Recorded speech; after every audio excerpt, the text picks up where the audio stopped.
اعوذ باللہ من الشیطان الرجیم بسم اللہ الرحمن الرحیم۔ ناظرین و سامعین، ایک نئی ویڈیو کے ساتھ آپ کی خدمت میں حاضر ہیں۔ آج کی اس خاص ویڈیو میں بات کریں گے خواب کے اندر سفر کرنے کے حوالے سے۔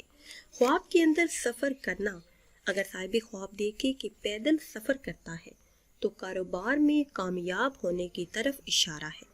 اگر دیکھے کہ نامعلوم جگہ کا سفر کرتا ہے، کسی ایسی جگہ کا جس کا پتہ نہیں، تو موت آنے کی طرف دلیل ہے یا پھر اپنے گھر والوں سے جدا ہونے کی طرف اشارہ ہے۔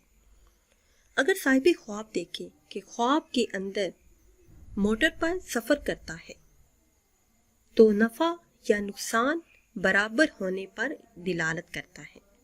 خواب کے اندر ٹانگے پر سفر کرنا راحت و عزت پانے پر دلالت کرتا ہے، خوشی ملنے کی دلیل ہے، آرام سے زندگی بسر ہونے کی طرف اشارہ ہے۔